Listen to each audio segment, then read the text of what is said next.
Is this person doing the assignment? Well, yes, but also no.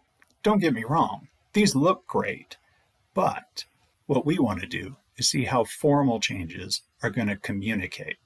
In this case, she's changing her subject matter more than she's changing her form. She starts with a baby girl and ends up with an old man. And while I definitely understand that she is communicating about age and loss and time and nostalgia, a baby just means different than an old man. What we want to do is really test how we can alter form. And so we want to keep the same content and we want to keep the same subject matter. We don't want to turn a picture of our car into a cheetah to let everybody know that our car is fast. We want to try to figure out how we can present the car and alter its form to communicate that our car is fast. This project looks great, but isn't really doing the same thing that we are. What we're doing is figuring out how alterations to form will change the content. You are going to turn in a proposal. You're going to write up what you want to do. This is not a binding magical contract that you have to stick to the whole time, but it gives me an idea of your intention so that I can give you feedback and ask questions that might help you along the way. Unfortunately, a lot of times students skip that. This student never wrote up a proposal and instead just skipped class, hoping to avoid it entirely.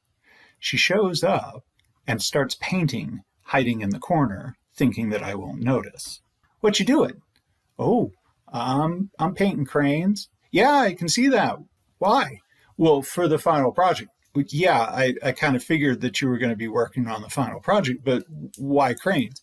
Oh, I like cranes. Okay, well, what about cranes do you like? Oh, I like the origami cranes. No, I figured that part out too. Yeah. What about the origami cranes? What are you trying to communicate? Is it that you really like the colors? Is it that you really like Japan? Is it the precision with which they're folded? I like the precision and I like the color. And so then she alters her form to emphasize that. Unfortunately, she then completely undermines it in the third one. This is about precision and crisp edges and tight folds. And this is I never really had an idea in the first place, and I don't know what I'm doing with this project, but some crazy bald man keeps yelling at me and makes me do a third one. This student also didn't turn in a proposal and tried to hide in the corner and just started painting. In her case, she had set up a still life with these gourds and a really nice velvet background. And she's painting the gourds, hoping that I won't talk to her.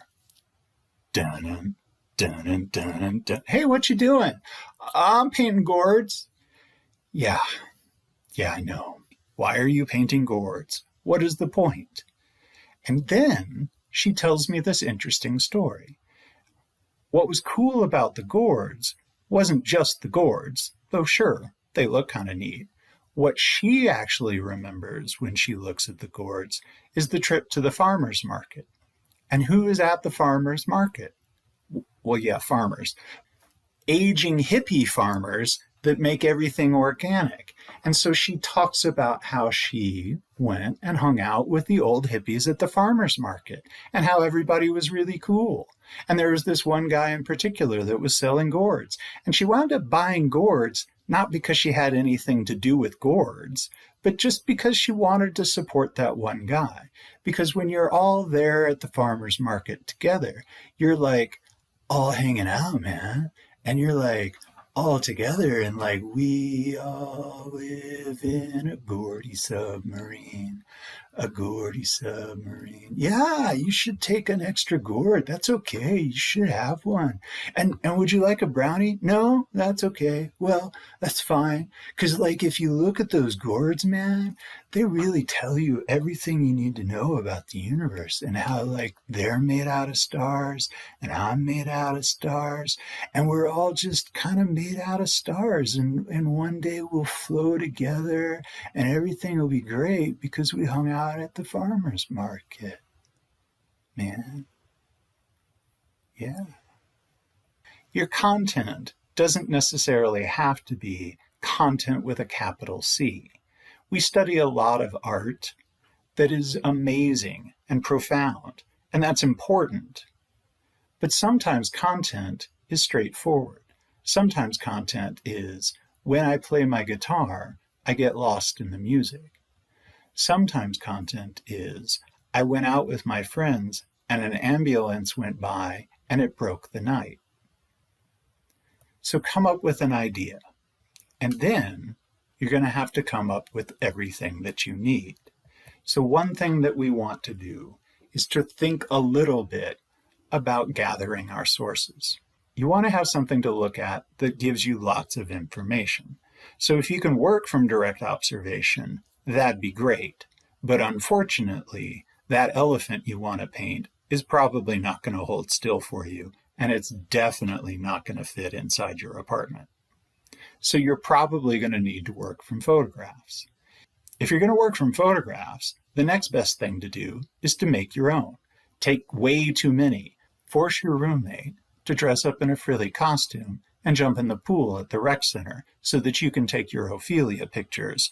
You would be amazed what college-aged people would be willing to do if you tell them it's for your art project and you're willing to buy them pizza.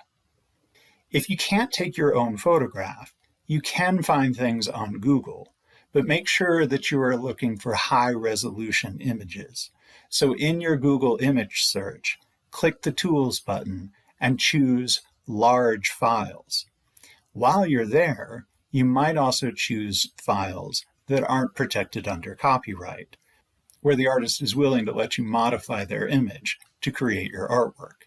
After all, if you're hoping to make a living based on your creative endeavors, it would be bad karma to steal other people's creative endeavors.